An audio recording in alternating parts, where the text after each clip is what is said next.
이 시간에 따라서 해주시면 감사하겠습니다. 두 손을 마음에 모으시고요, 스스로를 축복하며 말씀으로 나아갔으면 좋겠습니다. 하나님은 나를 사랑하십니다. 나는 그 사랑을 신뢰합니다.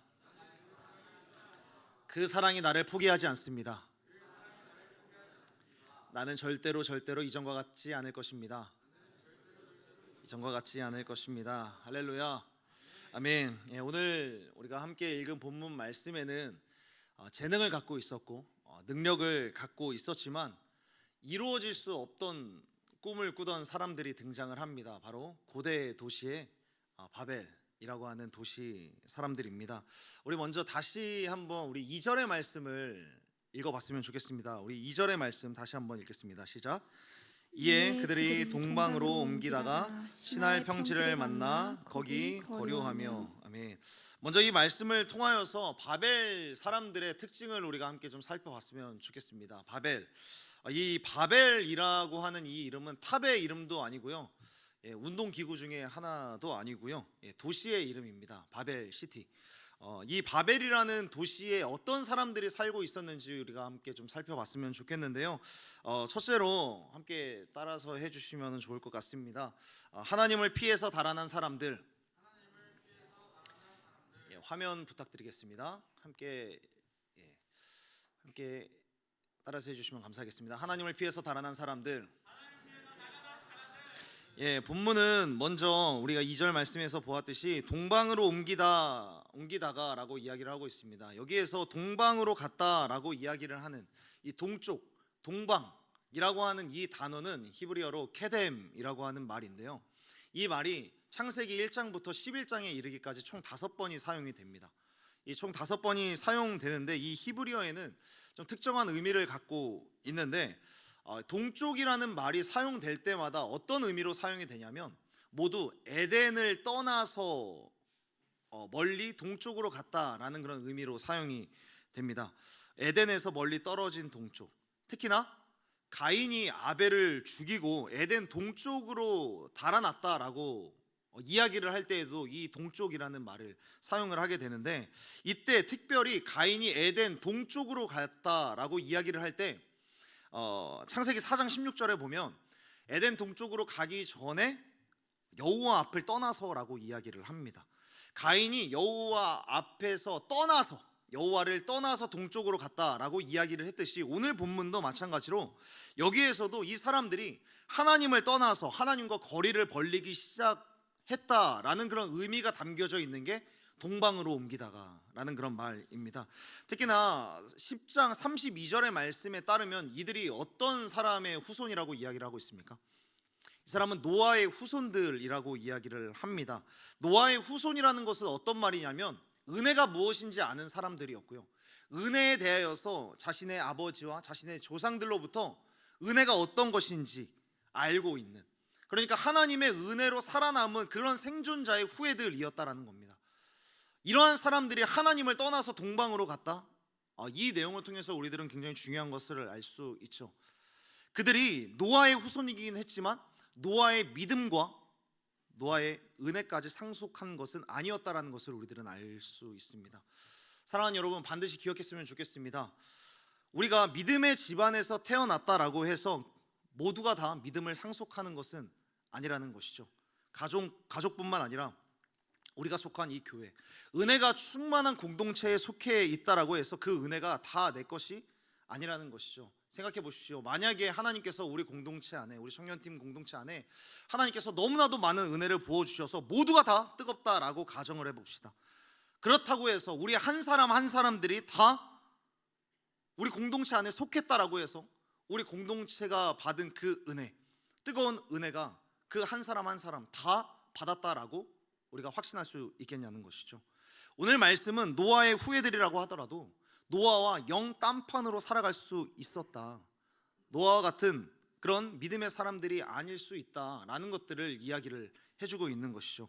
그런데 그렇게 하나님을 떠난 사람들, 그렇게 하나님을 피하여서 달아난 사람들이지만 그렇다고 해서 그들이 하나님을 피해서 잘 살아갈 수 있었을까? 안타깝게도 사랑하는 여러분, 하나님을 피해서 살아갈 수 있는 사람은 없다는 것을 하루빨리 깨닫게 되는 저와 여러분이 되었으면 좋겠습니다. 하나님을 피한다고 해서 어떤 누구도 그 하나님을 피해서 살아갈 수 없다라는 것을 우리들은 말씀을 통해서 알 수 있습니다. 하나님을 피해서 달아난 그곳에 오히려 하나님께서 미리 앞서 계셨다라는 것, 아니 오히려 하나님을 피해서 달아나려고 했었던 그 사람을 하나님께서는 오히려 추격하시고 끝끝내 그들을 찾아가셔서 오히려 그들을 오히려 더 집중하셔서 하나님께서 강림하시는 사건이 오늘 본문 말씀, 우리들이 흔히 잘 알고 있는 바벨탑 사건이 그 사건입니다. 바벨 사람들에 대하여서 또다시 배우기 위해서는 우리가 10장 8절부터 10절 말씀을 함께 좀 읽어봤으면 좋겠습니다. 창세기 10장 8절부터 10절까지의 말씀에 보면 이렇게 말씀합니다. 우리 8절부터 10절 말씀까지 한번 읽어보도록 하겠습니다.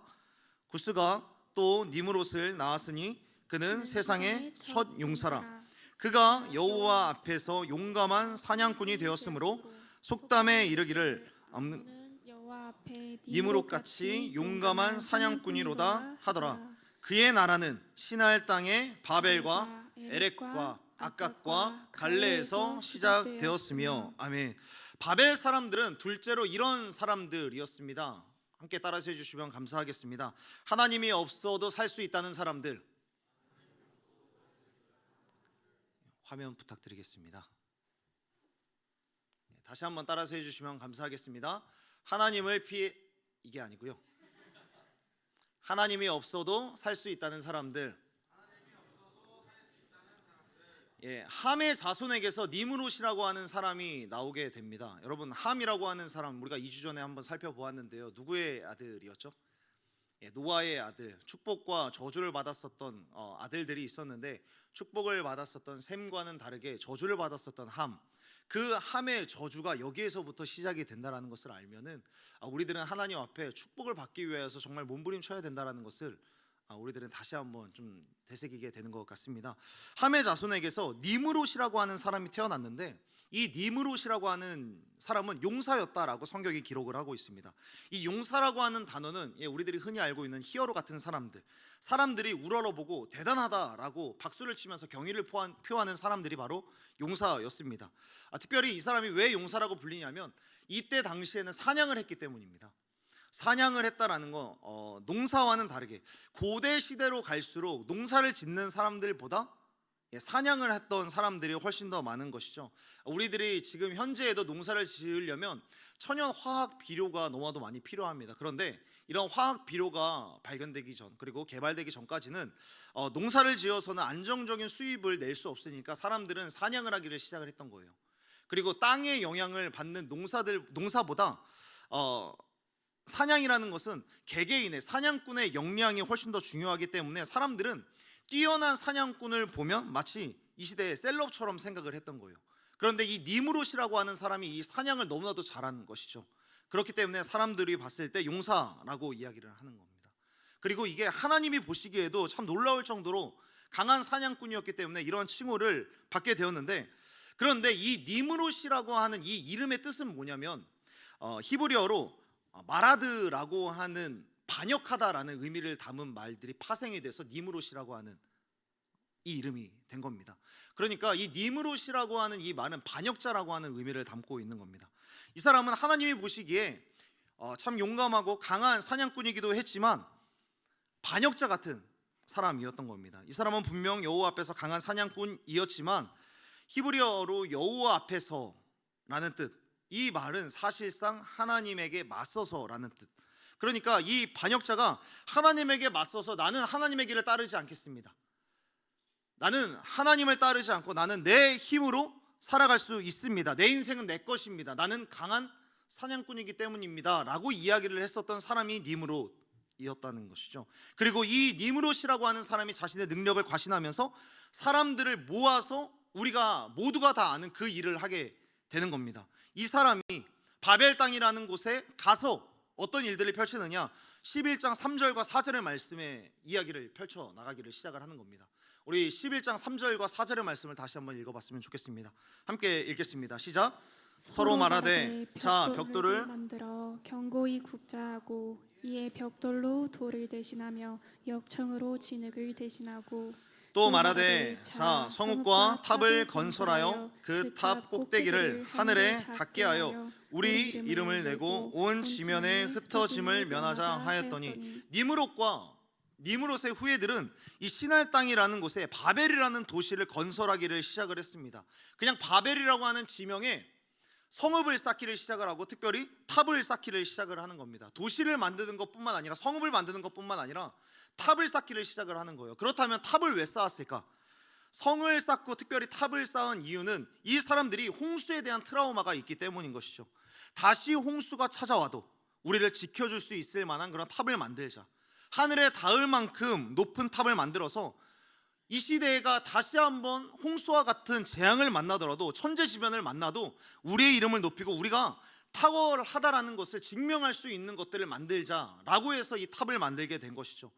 그러니까 이 탑을 만드는 데에는 그 안에는 어떠한 마음이 새겨져 있냐면 하나님의 심판이 찾아와도 하나님의 심판이 홍수처럼 찾아와도 그 심판으로부터 우리 스스로를 지켜낼 수 있고 심판이 찾아와도 그 심판으로부터 우리 스스로를 구원할 수 있는 것들을 우리 스스로가 한번 만들어 보자 라고 했던 게 바벨탑이었던 것이죠. C.S. 루이스는 이러한 모습을 보면서 이러한 모습, 자기 스스로 구원을 이루려고 하는, 그래서 하나님과 동등해지려고 하는 것을 인간의 교만이라고 정의하면서 이렇게 이야기를 합니다. 본질적인 악, 최고의 악은 바로 교만이다. 교만에 비하면 다른 악들은, 다른 죄악들은 벼룩이 사람을 무는 것에 불과하다. 천사를 악마로 만든 것도 결국엔 교만이었다. 당신이 교만한 한 하나님을 절대로 볼 수 없다. 교만한 인간은 항상 사람이든 사물이든 내려다보는 습성이 있기 때문이다. 내려다보는 사람들, 당신이 아래를 내려보는 한, 당신의 시선이 아래를 향하는 한 위에 있는 분은 절대로 볼 수도 없고 만날 수도 없을 것이다. C.S. 루이스는 이 교만한 모습을 이렇게 이야기를 하는 겁니다. 실제로 교만하여서 땅만을 바라보고 있었던 이 사람들이 실제로 5절 말씀에 보면 하나님께서 이 사람들이 성과 탑을 만드는 것을 보고 이 사람들을 보려고 내려오셨다라고 말씀하고 있습니다. 5절 말씀에 보면 여호와께서 성읍과 탑을 보려고 하늘로부터 땅으로 내려오고 있었지만, 여러분 바벨 사람들 중에 하늘로부터 내려오는 그 하나님을 본 사람이 있었다 없었다? 없었다라는 것이죠. 땅으로 내려오는 것을 본 사람은 아무도 없었다는 것이죠. 하나님의 마음에 관심이 있었던 사람이 아무도 없었던 것이고요, 하나님의 계획에, 하나님의 말씀에도 전혀 관심이 없었던 시대가 바로 이 시대였다는 겁니다. 그러니까 바벨이라고 하는 도시는, 바벨이라고 하는 이 성읍은 하나님의 심판이 임박한지 모른 채 자신의 교만으로 이 모든 것을 지탱할 수 있겠다라고 생각하는 사람들이 모여 있었던 것입니다.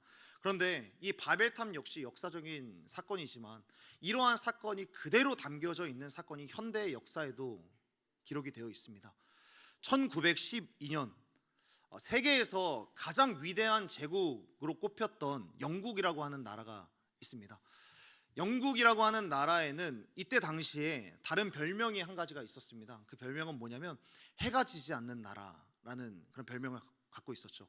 여러분, 이 영국이라는 나라가 왜 해가 지지 않는 나라인지 아십니까? 영국이 너무 강대하다 보니까 세계 이곳저곳에 다 식민지를 둔 거예요. 그러니까 식민지를 둔 곳이 다 영국령이지 않습니까? 그러니까 영국 본토에는 해가 져도 지구 반대편, 영국 본토 반대편에 있었던 영국령이었던 그 식민지는 해가 지지 않으니까, 그러니까 영국은 해가 지지 않는다라고 이야기를 해서 전 세계 사람들은 해가 지지 않는 나라 영국이다라고 이야기를 했습니다. 이 해가 지지 않는 나라 이 영국은 그 위용을 자랑하기 위하여서 기업가들이 오만방자한 것들을 자신의 문화와 명품과 그리고 건축물들에다가 다 집어넣기를 시작을 했습니다. 그리고 그 중에 걸작이라고 부를 만한 것, 그리고 자신들의 화려함의 집약체라고 불릴 만한 것들을 만들어내기를 시작했는데 그 집약체가 무엇인가? 바로 배였습니다. 46,328톤, 지금으로 쳐도 만들기가 쉽지 않은 배였고요, 당시 세계 최대 배였습니다. 길이만 해도 265m였고요, 깊이만 하더라도 50m, 폭은 30m가 되는 초호화 여객선을 만들어냈습니다. 그리고 이 배에 사람들을 태우기를 시작을 했고, 영국에서 미국까지 이 배를 보내면서 사람들에게 어떻게 홍보를 했냐면, 당신이 부자라면 당연히 이 배를 타야 한다라고 이야기를 하면서 어떤 슬로건을 내거냐면, 하나님조차 이 배를 침몰시킬 수 없다라는 슬로건을 내세우는 겁니다. 하나님도 이 배를 침몰시킬 수 없다. 그만큼 이 배는 강하고 우리의 모든 유용과 힘이 다 들어가 있다라고 홍보를 한 겁니다. 이 배의 이름은 타이타닉입니다. 하나님조차 침몰시킬 수 없다라고 이야기를 했었던 그 배는 결국에 출항한 지 얼마 되지 않아서 승객의 80%가 사망을 하게 되는 항해 역사상 가장 심각한 사고를 내버리고 말았습니다. 사랑하는 여러분, 이처럼 교만이라는 것, 하나님을 떠나도 그리고 하나님이 없어도 살 수 있다라고 여기는 그런 교만, 이 교만은 결국에 파선의 불씨가 되고 재앙의 불씨가 되고 마는 것입니다. 그러나 우리는 이런 재앙 속에서 역으로 성경을 읽음으로써 하나님의 숨은 축복 그리고 숨은 의도를 파악할 수 있는 것이죠. 여러분, 반대로 생각을 해보십시오. 교만이라는 것이 파선 그리고 재앙의 불씨가 된다면, 그렇다면 겸손은 축복의 문이 될 줄로 믿습니다. 교만이라는 것이 파선의 불씨가 된다면, 겸손이라는 것은 축복을 여는 문이 될 것입니다. 많은 분들이 어떻게 하는 것이 겸손인 걸까, 어떻게 해야 겸손할 수 있을까라고 궁금해하고 또 저에게 이야기를 많이 물어오는데, 사실 저는 겸손한 사람이 아니라서 잘 모르겠습니다. 그런데 성경을 통하여서 또 개인적으로 겸손한 사람들을 보면서 느낄 수 있는 것들이 뭐냐면, 겸손에 대해서 두 가지의 노하우를 좀 배울 수 있는 것 같습니다. 겸손의 첫 번째 비결은 먼저 하나님을 높이는 것이 겸손한 것이 아닐까 생각을 해보는 겁니다. 하나님을 높이는 것, 따라서 해주시면 감사하겠습니다. 하나님을 높여라. 다시 한번요. 하나님을 높여라. 여러분, 이렇게 하는 거 겸손 아닙니다. 쳐다보지 마세요. 아니에요, 저는 잘 모르겠습니다. 여러분, 이렇게 이야기를 하는 거는 겸손한 게 아니고 그냥 자존감이 없는 겁니다. 또는 저한테 실제로 이렇게 이야기를 한 사람은 없는데요. 목사님 정말 축구 잘하는 것 같아요. 아니에요, 저 못해요. 목사님 볼링 진짜 잘 치시는데 저 볼링 못해요. 진짜 이렇게 얘기한 사람은 없었는데, 이렇게 이야기를 한다고 해서 그거 겸손 아닙니다. 그냥 그거는 사실 이야기하는 거예요. 그냥 실제 그런 거잖아요. 사실을 이야기하는 거잖아요. 여러분, 실제로 못하는 걸 못한다라고 이야기하는 것은 겸손이 아닙니다. 그냥 사실을 이야기를 하는 것이죠. 그렇다고 해서 스스로를 깎아내릴 필요는 없습니다. 그렇다면 깎아내릴 필요도 없고 자기 스스로 자존감이 깎아져 내려가는 그런 말들을 하지 않는다면 어떻게 해야 되는가? 하나님을 높이면 되는 것입니다. 사랑하는 여러분, 하나님을 높이는 그 사람은 하나님께서 주목할 만한 사람이라는 사실을 꼭 기억했으면 좋겠습니다. 왜 그러냐면 그 사람이 잘 될수록 하나님이 드러날 것이기 때문입니다. 하나님을 높이는 사람이 잘 되고 빛나고 성공할수록 그 사람은 결국에 하나님을 높이는 것이기 때문에, 하나님이 영광 받아 주시기 때문에, 하나님이 영광스러워지기 때문에 그 사람이 성공할수록 그 사람이 드러나지 않고 하나님의 은혜가 그 사람의 삶 곳곳에 드러날 것이기 때문에 그 사람은 그것에서 또다시 하나님을 높이겠죠. 그러면 하나님이 결국에는 영광 받으시기 때문에 하나님은 그 사람을 주목할 수밖에 없게 되는 것이죠. 지지난주에 함께 살펴보았던 대로 셈이라고 하는 사람을 살펴봤습니다. 셈이라고 하는 사람을 축복을 하면서 이렇게 이야기를 해요. 셈의 하나님이 찬송받으리로다. 셈을 통하여서 하나님이 드러난 거예요. 셈이 하나님을 높이기 때문에. 그러니까 진짜 겸손한 사람은 날마다 하나님을 높이는 겁니다. 그리고 그 사람이 잘 되면 잘 될수록 그 사람은 끝까지 하나님을 높일 것이기 때문에 하나님은 그 사람을 계속해서 주목하고 그 사람을 높일 것입니다. 시편 91편 14절에 보면 하나님과 우리와의 관계를 더욱더 풍성하게 하는 비밀이 숨겨져 있습니다. 시편 91편 14절의 말씀에 보면 이런 말씀이 있습니다. 하나님이 이르시되 그가 나를 사랑한즉 내가 그를 건지리라. 그가 내 이름을 안즉 내가 그를 높이리라. 하나님은 하나님을 사랑하는 자를 더 사랑해 주시고, 하나님의 이름을 아는 사람, 어떤 때든지 하나님을 안다라고 이야기를 하고 어떤 상황이라든지 내가 하나님을 믿는다라고 이야기를 하는 사람들에게 하나님을 높여주신다라고 이야기를 하고 있습니다. 그런데 반면에 바벨 사람들은 어떻습니까? 바벨 사람들은 우리가 우리를 위하여서 성을 쌓고 탑을 쌓자라고 이야기를 하는 거예요. 주어가 항상 나이고 주어가 항상 우리였던 겁니다. 여러분, 어떤 때는 나라고 하는 개인적인 의미보다 우리라고 하는 집단의 의미를 담을 때 훨씬 더 교만한 용어로 사용될 때가 있습니다. 사람들의 이기심은 개인일 때보다 집단일 때 훨씬 더 심각해지는 것이죠. 평소에는 멀쩡한 이탈리아 사람이라든지 영국 사람이라든지 평소에는 멀쩡한데 축구만 하게 되면 서로를 향해서 욕설을 하고 방화를 하고 폭력을 일삼는 일들이 일어나게 되는 것이죠. 우리나라 사람들도 평소에는 그냥 평범한 여행객이라고 여기다가도 한국과 일본이 경기를 한다라고 하면 그냥 공동체적으로 서로를 향해서 욕을 하게 되는 것이죠. 훨씬 더 이런 집단 때문에 불타오르는 마음이 훨씬 더 강팍해지게 되는 경우들이 있게 되는 것입니다. 사랑하는 여러분, 겸손의 비밀은 뭐냐면 하나님을 높이는 겁니다. 하나님을 높이는 사람들의 비밀은 뭐냐면 주어를 나가 아니라 우리가 아니라 하나님으로 삼는 사람이 진짜 겸손한 사람이라는 겁니다. 주어를 의도적으로 하나님이다, 하나님이 하셨습니다, 하나님이 은혜를 주셨습니다, 어떻게 될지 모르겠지만 하나님은 아시죠 라고 이야기를 하는 사람이 진짜 겸손한 사람이라는 것입니다. 여러분, 이렇게 고백하는 거예요. 하나님이 은혜 주셨습니다, 하나님이 은혜 주셨습니다, 하나님이 여기까지 인도하셨습니다, 하나님이 하셨습니다. 여러분, 어떻게 될지 모르겠지만 그래도 해봐야죠 라고 하는 것과 어떻게 될지 모르겠지만 하나님은 아시고 하나님께서 하실 것입니다 라고 이야기를 하는 것은 너무 다른 겁니다. 혹여나 그렇게 생각할 수도 있죠. 말만 바꾸는 게 무슨 의미가 있나. 그런데 성경적인 지혜가 뭐냐면, 여러분, 이 시대는 사단이 우리들에게 계속해서 거짓말로 속삭이는 게 뭐냐면 충동이 곧 진심이라고 이야기를 해요. 충동이 솔직한 거다라고 이야기를 하고요, 충동적으로 내뱉은 말이 진짜 진실한 말이다라고 사단은 우리들에게 늘 속삭이고 있는 것이죠. 여러분, 근데 그거는 너무 어리석은 거죠. 여러분, 자매 여러분들 중에 혹시나 이제 그런 상황이 있을 수도 있어요. 어떤 언니가 어떤 동생이 미용실에서 머리를 하고 왔는데 서로 정말 변한 게 없는 것 같고 속으로는 저 머리를 돈 주고 잘랐나 라고 생각할 만한 그런 상태가 보일 수도 있어요. 그런데 그때 그 머리 돈 주고 했어? 라고 하면 그냥 공동체 와장창 나는 거거든요. 그 네일 아트 진짜 돈 주고 한 거야? 이런 이야기를 하면 그냥 속에만 담아두시면 됩니다. 형제 여러분, 우리 운동 많이 하지 않습니까? 어떤 형제가 운동을 하는데 열심히 헬스를 하고 열심히 운동도 하고 열심히 식단도 하는데 그 형제 당사자는 굉장히 만족도가 높아요. 그리고 굉장히 상쾌해요. 그런데 다른 사람이 볼 때 몸에 변화가 있나?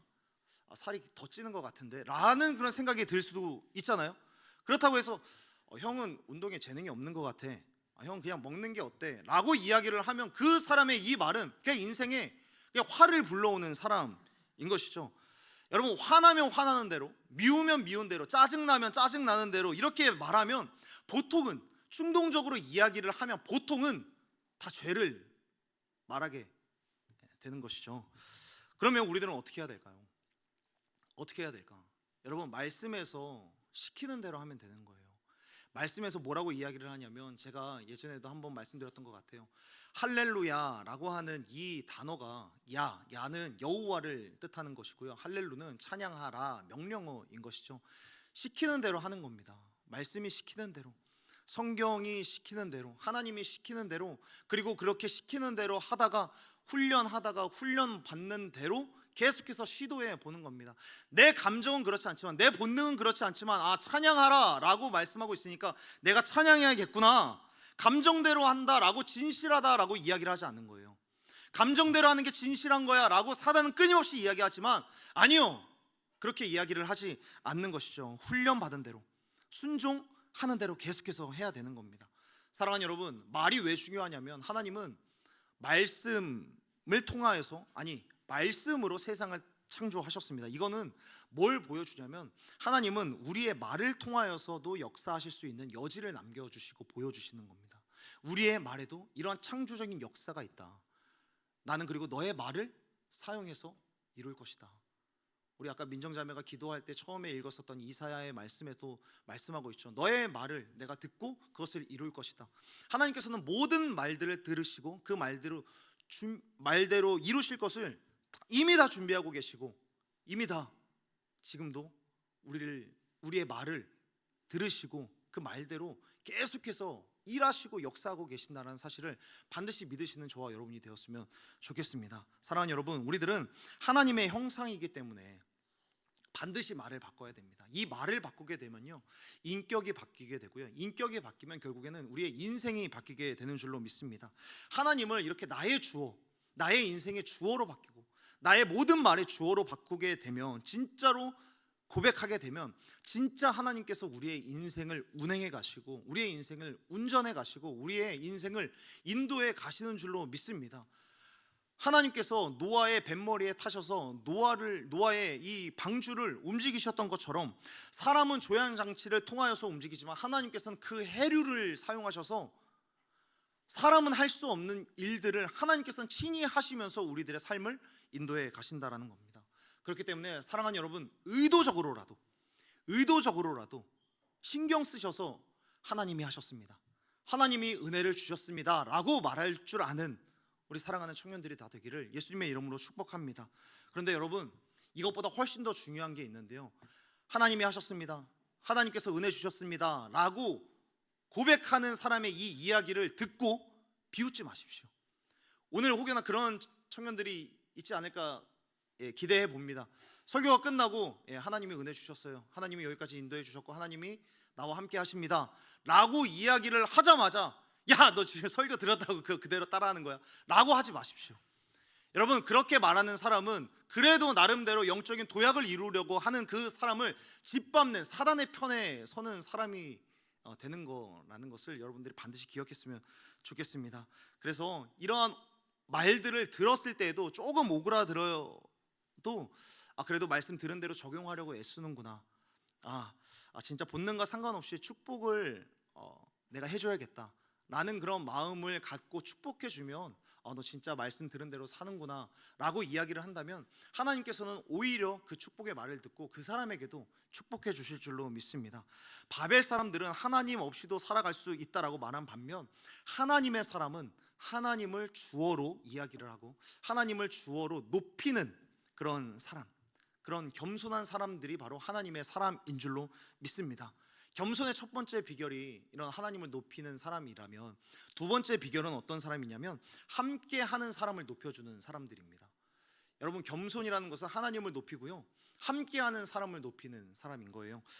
손흥민 선수를 프리미어 리거까지, 그 자리까지, 지금 있는 자리까지 올린 데에는 그의 아버지 손흥정 씨가 지대한 공헌을 했다는 것은 모든 사람들이 다 알 것입니다.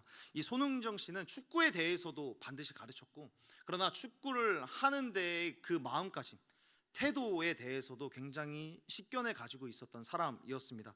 그래서 손흥민 선수가 골을 넣고 그 팀이 승리를 해도, 그리고 그 골이, 손흥민 선수의 골이 승리에 기여하는 결승골이었다라고 해도 이 아버지로서 엄청 혼내는 날이 있었다라고 해요. 그때는 언제냐면 동료들에게 충분히 감사를 표현하지 않았을 때, 그때 아버지로서 굉장히 혼을 냈다라고 이야기를 합니다. 너는 공격수로서 골을 넣을 수 있지만 수비수로 있거나 수비형 미드필더로 뛰는 사람들은 너에 비해서 공격을 하고 또 골을 넣을 수 있는 기회가 적지만, 그렇다고 해서 그 사람들이 너의 팀의 승리에 그리고 너의 골에 기여한 그 기여도가 적다라고 말할 수 있느냐라고 이야기를 한 겁니다. 축구는 11명이 뛰고 그리고 10명이 너와 함께 뛰었기 때문에 너도 골을 넣을 수 있는 그런 기회를 얻을 수 있었던 거다.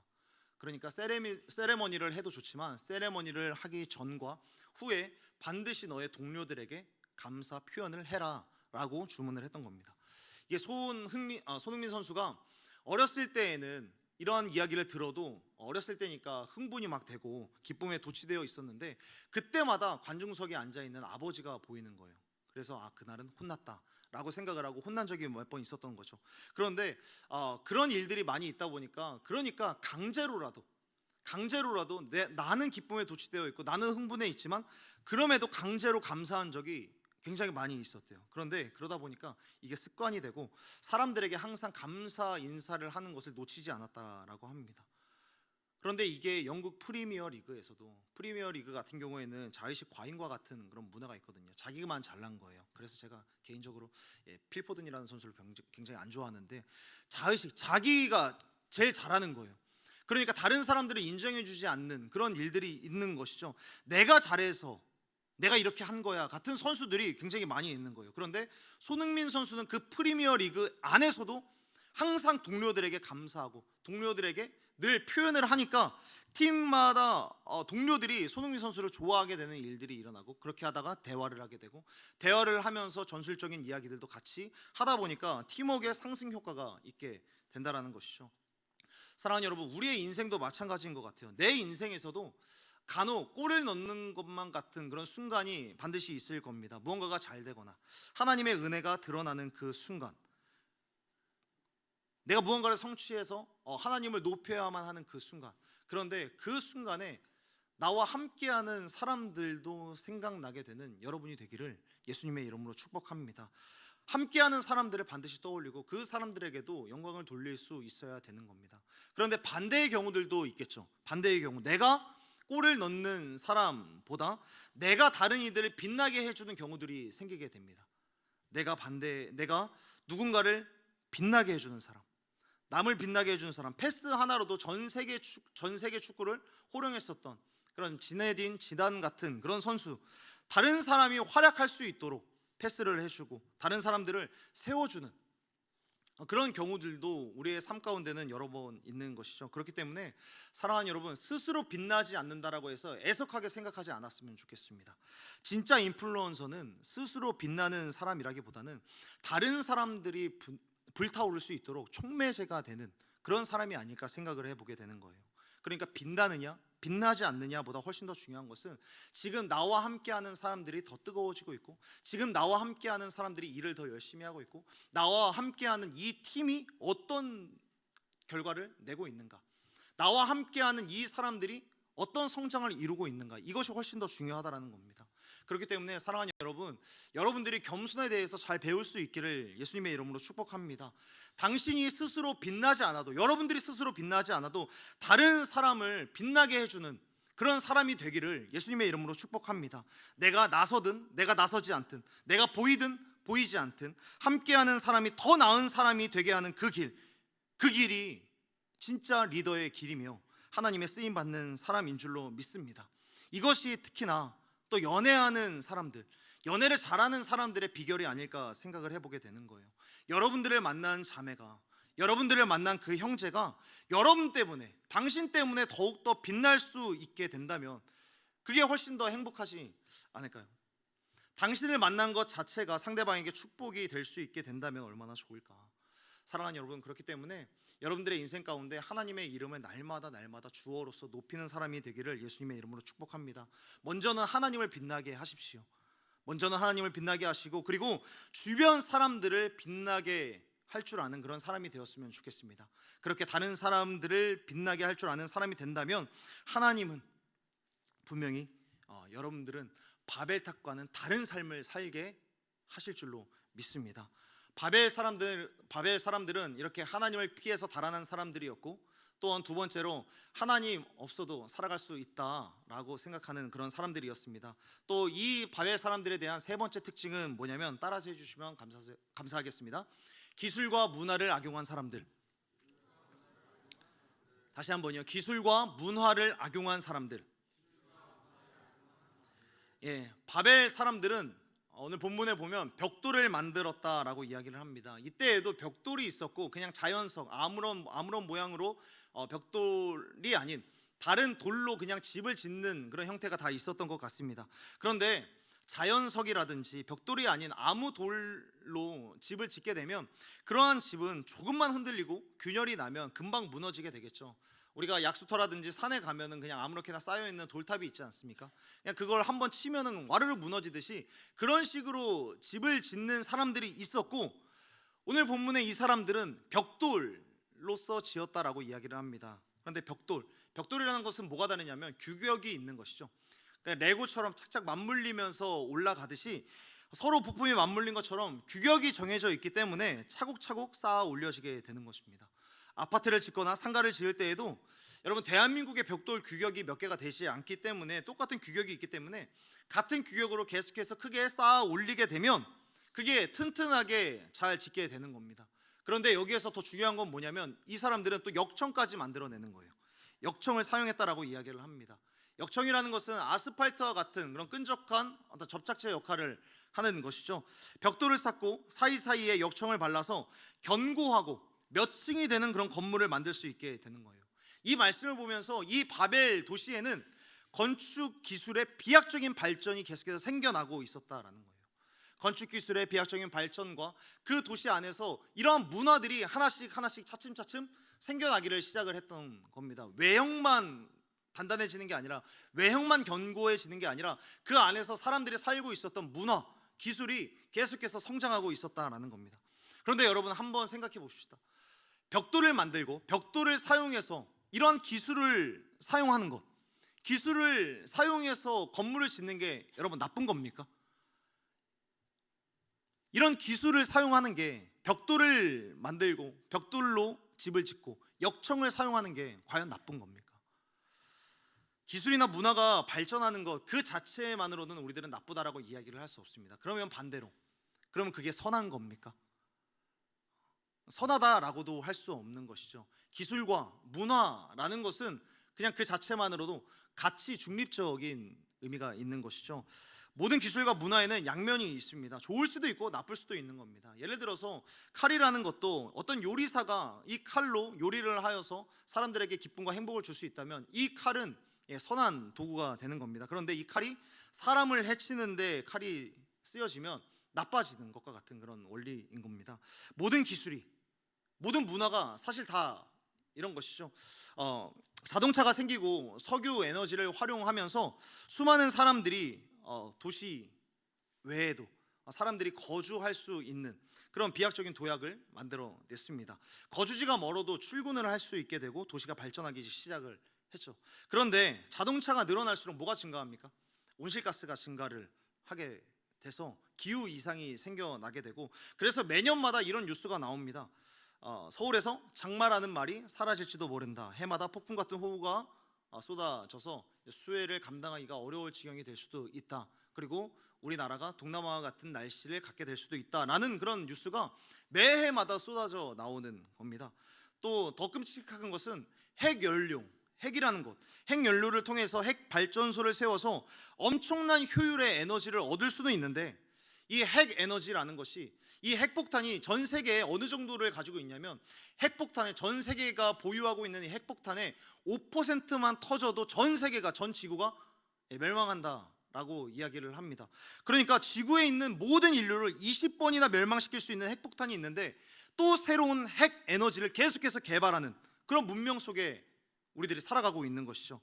하나님의 심판이 아니더라도 인류 스스로가 우리 자신을 심판하고 멸종시킬 수 있는 그런 기술을 갖고 있는 것이죠.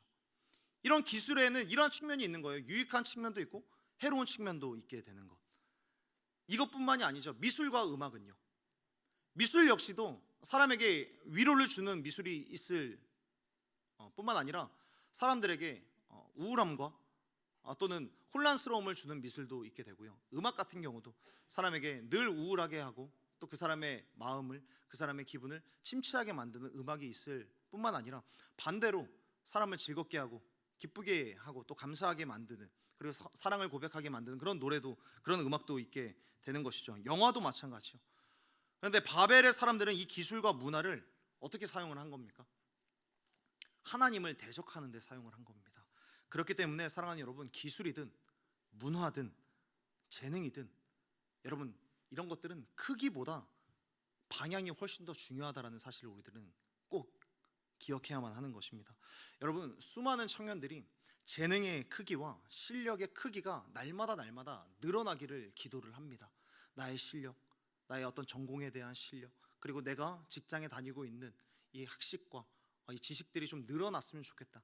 늘어나기를 기도하고 열심히 연구를 합니다.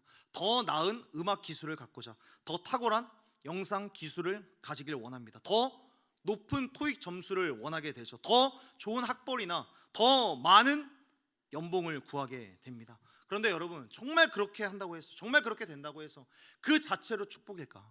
그 자체로 하나님께서 나를 도와주셨다라고 이야기할 수 있는 것인가?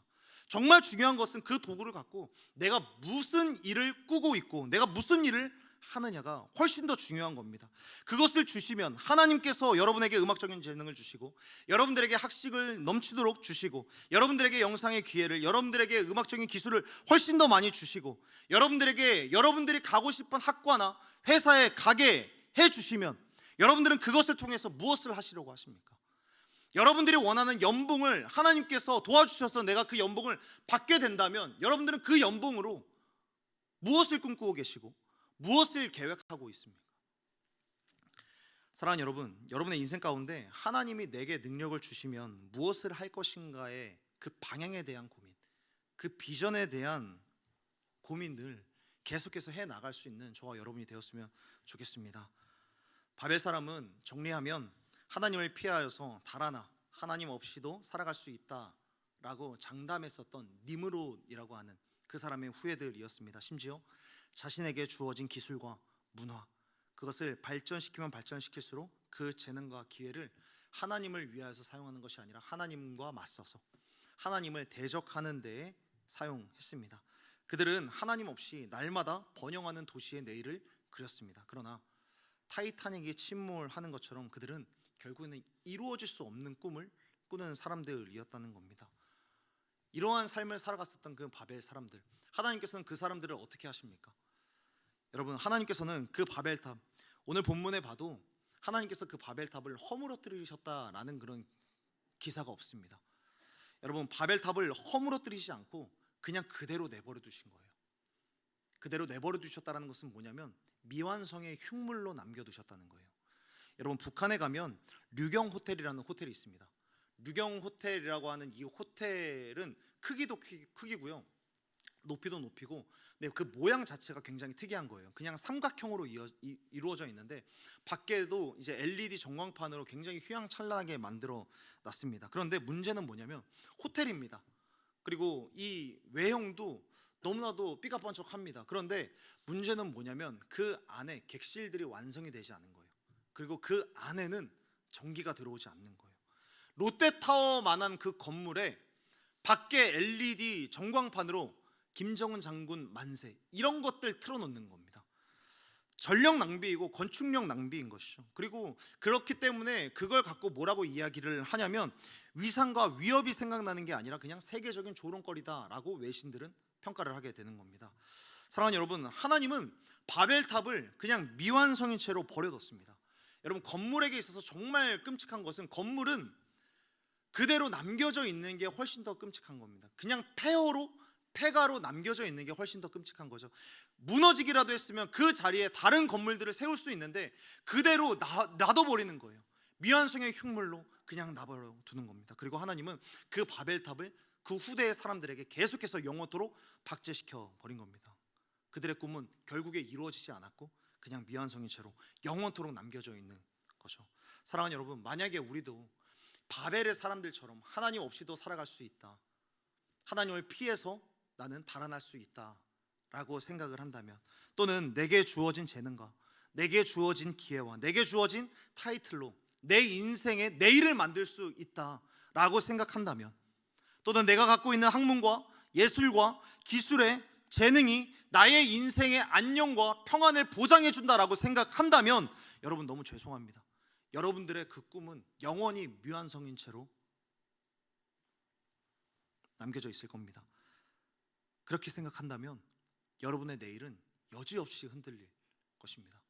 여러분들의 연애도 흔들릴 것이고요, 여러분들의 관계도 흔들릴 것이고, 여러분들의 미래도 흔들릴 것이고, 여러분들의 인생 가운데 처참한 어려움들이 찾아올 것입니다. 그렇게 미완성의 꿈으로 비전은 폐허가 돼버리고 아무 쓸모없는 것처럼 무너져 내릴 것입니다. 그렇다면 하나님은 왜 그렇게 하시는가? 하나님은 사랑의 하나님인데 사랑의 하나님이 왜 그렇게 처참한 몰골로 그냥 내버려 두시는가? 이 내용을 보면 생각나는 동물이 하나 있는데 그 동물은 바로 돼지입니다.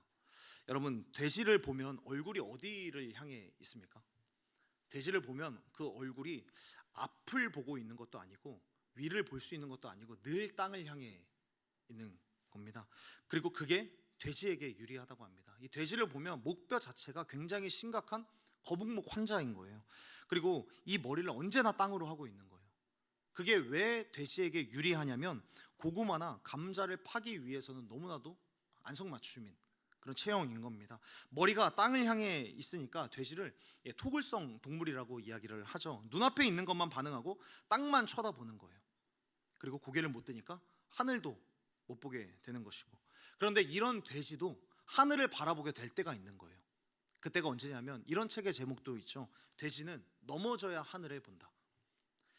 우리의 인생도 그런 거죠. C.S. 루이스가 이야기했듯이 아래만 바라보고 사는 사람은 하늘을 쳐다볼 수 없기에 하늘에 계신 하나님을 볼 수 없다.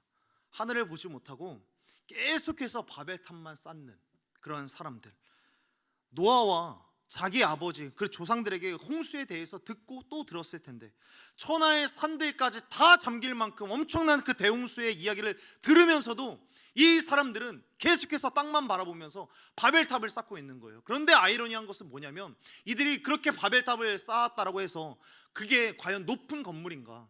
바벨탑을 발굴하는 그 고고학자들의 이야기를 들어보면 기껏해야 아파트 7, 8층의 높이라고 이야기를 하는 거예요. 도대체 어떻게 이 정도 높이로 홍수를 피할 수 있다라고 생각을 하는가? 그러니까 너무 어리석은 사람인 거예요. 땅만 바라보고 사니까. 너무 어리석은 방법으로 땅의 성공을 바라보면서 살아갔었던 사람들이 바로 바벨탑을 지었던 사람들. 그런 사람들에게 어떤 소망이 있겠습니까? 하나님께서는 이렇게 돼지처럼 땅만 바라보고 사는 사람들을 너무 불쌍히 여기시면서 오히려 그들을 넘어뜨리고 하늘을 바라보게 해야겠다라고 하시면서 그들을 넘어뜨려 가시는 거예요. 그리고 그들을 어떻게 넘어뜨리시는가? 8절과 9절의 말씀을 우리 함께 읽어봤으면 좋겠습니다. 우리 8절과 9절의 말씀 함께 읽겠습니다. 시작. 여호와께서 거기서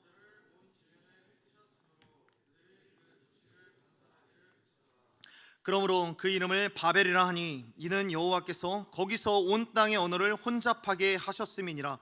여호와께서 거기서 그들을 온 지면에 흩으셨더라. 아멘. 바벨이라고 하는 이 단어의 뜻은 두 가지의 의미가 있습니다. 먼저는 하늘의 문이라고 하는 의미가 있고요, 또 한 가지는 혼잡하다라는 그런 의미가 있습니다. 그러니까 이 두 개의 뜻을 이으면 어떻게 이어질 수 있냐면 하늘의 문을 열려고 했으나 오히려 혼란해진 사람들이라는 의미를 담을 수 있겠죠. 하나님께서는 그들이 의기투합하고 그들이 합심해서 하나님을 대적하는 것을 막아내셨습니다. 이게 실제로 하나님에게 위협이 돼서가 아니라 다만 모두가 악의 기로에 서서 이 일들에 동조하게 되면 하나님이 또다시 심판을 내리셔야만 하는 상황이 올 수밖에 없기 때문에 하나님께서는 누구라도 하나님의 사람이 있어야 되는 환경, 하늘을 바라볼 수밖에 없는 그런 환경을 하나님께서는 만들어내신 것이죠. 그래서 하나님이 쓰신 방법이 무슨 방법입니까? 언어를 흩어내시는 거예요. 언어를 흩어내는 거. 여러분, 언어를 흩으셨다는 게 무슨 의미가 있냐면 수많은 언어가 생기게 된다라면 서로의 말을 이해하지 못하게 되는 거예요. 여러분, 옆 사람 한번 쳐다보시겠어요? 옆 사람이랑 쳐다보는데 서로 말을 못하게 된다라고 생각을 해보십시오. 여러분들이 안녕이라고 인사를 했는데 저게 무슨 말이지? 라고 이해를 못하게 되는 거예요. 내가 안녕이라고 이야기를 했는데 저게 지금 나한테 욕을 하는 건가, 나한테 인사를 하는 건가 모르게 되는 거예요. 지금 저 사람이 나한테 웃음을 짓고 있는데 지금 저게 나한테 선의의 웃음인가, 나를 조롱하는 웃음인가 모르게 됐다는 거예요. 하나님께서 이러한 언어를 흩으시니까 언어를 흩은 것과 동시에 서로의 마음에 대해서 공감하지 못하는 일들이 일어나게 되고 서로에 대해서 부정하게 되고 서로를 의심하게 되는 일들을 하나님께서 만들어내셨다는 거예요. 서로의 생각을 더 부정하게 되고 언어가 흩어지자 결국에는 사람들은, 내 옆에 있었던 사람들이 뿔뿔이 흩어질 수밖에 없게 되는 거예요. 내가 아무리 이야기를 하려고 해도 이 사람은 나의 말을 알아듣지 못하니까 다른 사람들, 내 이야기를 들어줄 사람 또 없나? 다른 사람들에게 또 가보고. 하나님은 바벨의 이 교만의 열매로 소통과 관계의 단절이라는 열매를, 불신과 불통이라는 열매로 하나님께서는 답하신 겁니다. 옆에 사람이 있어도 하이데거가 이야기했던 것처럼 군중 속의 고독을 마음껏 느끼게 만들어 버리신 겁니다. 지금 이 시대가 바로 이런 시대가 아닐까 생각을 해봅니다. 메신저의 친구가 500명에서 1000명 정도가 있다라고 하지만 인스타그램 친구와 팔로워들이 아무리 많은 그 친구 리스트를 보유했다라고 하더라도 이 시대가 어떤 시대냐면 진짜 힘들고 어려울 때 내 말을 있는 그대로 내가 힘들다라고 이야기를 하면 지금 내가 이 이야기를 왜 들어줘야 되지? 들어주고 나서 나도 또 내 이야기를 해야 될까? 이러한 속내를 생각하지 않고 정말 있는 그대로 내 힘든 이야기를 그대로 받아줄 사람이 얼마나 있는가? 말과 마음도 통하지 않아서 외롭고 괴로운 시간을 보내는 현대인의 모습이 바벨을 살아간 사람들이랑 똑같이 이루어지고 있다는 거예요. 허준의 동의보감에 보면 이런 글이 써 있습니다. 통하지 않으면 통한다. 소통이 없으면 결국에 사람은 고통을 느낄 수밖에 없다라는 이야기입니다. 소통이 없어서 고통을 느끼는 것, 마음을 헤아릴 사람이 없어서 죽음을 생각하고, 힘든 일을 만나서가 아니라 힘든 일을 겪어서도 힘든데, 근데 그것보다 훨씬 더 힘든 것은 그것에 대해서 토로할 사람이 없고 이것을 위로할 사람이 없어서 사람들이 쓰러지는 시대가 바로 이 시대인 겁니다. 그럼 이 환경에서 누가 있는 그대로 헤아리고 공감하고 이해할 것인가? 누가 사람의 말을 있는 그대로 안아주고 품어주고 들어줄 것인가? 그러한 사람들은 두말할 나위 없이 그 사람은 바벨이 갖고 있었던 이 교만이라고 하는 이 특정의 대적점, 교만한 사람이 아니라 겸손한 사람이 이러한 일들을 할 수 있을 것입니다. 그렇다면 누가 겸손한 사람인가? 그렇다면 어떤 사람이 겸손한 사람인가? 누가 참으로 온전한 겸손을 이루어내고 있는가?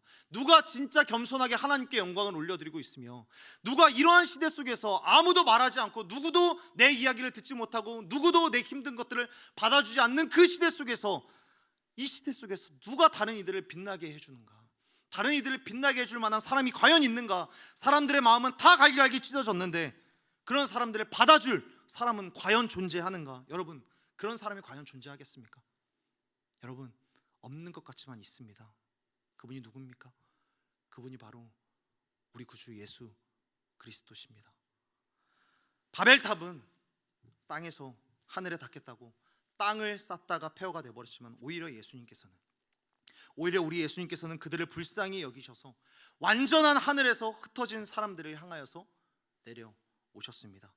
내려오셔서 언어가 통하지 않고 말들이 통하지 않지만 하나님 나라의 말을 비유로 풀어내셔서 내 이야기가 들리니 귀 있는 자는 들을지어다 라고 말씀하시면서 하나님의 말씀을 사람들이 알아들을 수 있게 낮추시고 맞추셔서 고통받는 자들과 죄로 넘어진 자들을 품어주셨고, 뿐만 아니라 그들의 이야기를 하나하나 다 들어주셨습니다. 다 들어주신 거예요. 여러분, 예수님이 만약에 이 땅에 오셔서 병자를 고칠 때 이렇게 했으면 참 쉬우셨을 것 같아요. 너는 눈이 보이지 않는구나. 내가 눈 뜨게 해줄게. 가. 다음. 너는 귀신에 들렸구나. 내가 쫓아내줄게. 나가. 다음. 너는 발이 좀 불편하구나. 내가 일으켜줄게. 다음. 이렇게 했으면 참 쉬우실 것 같은데, 예수님은 이 땅에 오셔서 한 사람 한 사람들에게 찾아가셔서 내가 너에게 무엇 하기를 원하느냐? 내가 너에게 뭘 해주기를 원하느냐? 내가 너의 어디를 고쳐주기를 원하느냐? 한 사람 한 사람들에게 질문하시고, 그리고 질문하셨을 뿐만 아니라 그들의 이야기를 들어주시는 거예요. 제가 예전에 말씀드렸던 사마리아 여인과 같이 남편 5이 있었던 이야기를 다 들어주시고, 또 남자라고 하면 치가 떠는 그 사람을 배려해서 남자들만 득실거렸었던 예수님의 그 무리 속에서 제자들을 먼저 다 들여보내시고 예수님 혼자 그녀에게 다가가셔서 내가 너의 이야기를 들어주길 원한다. 다 들으시고 삭개오 집에 가셔서 밥 먹으면서 죄인과 세리의 음식을 드시면서 그들이 왜 그렇게 됐는지, 너희들이 왜 이런 인생을 살게 되었는지 다 들으시면서 함께 울고 함께 웃어주셨던 그분이 바로 우리의 구주 예수 그리스도십니다. 그래서 그분은 자기 자신에 대하여서 뭐라고 말씀하시냐면, 마태복음 11장 28절과 29절에서는 이렇게 말씀합니다. 수고하고 무거운 짐진 자들아 다 내게로 오라. 내가 너희를 쉬게 하리라. 나는 마음이 온유하고 겸손하니 나의 멍에를 메고 내게 배우라. 그리하면 너희 마음이 쉼을 얻으리니. 아멘. 여러분, 우리들은 앞서 겸손의 의미를 살펴보았습니다. 겸손은 하나님께 영광을 올려드리는 삶이죠. 동시에 만나는 사람마다 빛나게 해주는 사람이 진짜 겸손한 사람입니다. 여러분, 예수님을 만나면 먼저 우리들이 빛나는 줄로 믿습니다. 예수님은 하나님도 빛나게 하시고, 또 예수님은 예수님을 만나는, 예수님과 소통하는 우리까지도 빛나게 해주시고 새로운 인생을 살게 해주시는 분이십니다. 그 예수님은 나도 몰랐던 내 마음의 상처를 아시고, 나도 내가 이상하다고 여겼었던, 다른 누구에게 이야기를 해도 다 알아듣지 못하는 그 사람들에게 아무리 이야기해도 나를 알아주지 못했었던 나의 마음과 나의 상처들을 우리 주님께서는 다 들으시고, 너의 분노와 너의 우울의 원인을 다 아시고, 너가 다른 사람을 욕하고 싶지 않고 절망과 죽음을 묵상하고 싶지 않지만 자꾸 말이 왜 그렇게 가는지, 자꾸 행동이 왜 그렇게 가는지 나는 알고 있다는 거예요. 나는 알고 있다. 마음이 온유하고 겸손하다라는 말은 무슨 의미인가? 나는 너가 왜 그러는지 안다라는 거예요. 너가 왜 그렇게 날마다 우울을 묵상하는지 나는 알고 있다. 너가 왜 무너졌는지를 알고 있다. 너가 왜 죄를 짓는지를 알고 있다. 그 이야기를 할 곳이 없어서 많이 외로웠지. 그런데 나는 너의 이야기를 들을 준비가 되어 있다. 나는 너의 이야기를 듣고 너에게 은혜를 줄 준비가 되어 있다. 수고하고 무거운 짐진 자들아 다 내게로 오라. 나는 너희를 있는 그대로 받아줄 준비가 되어 있는 언어의 창조자이다.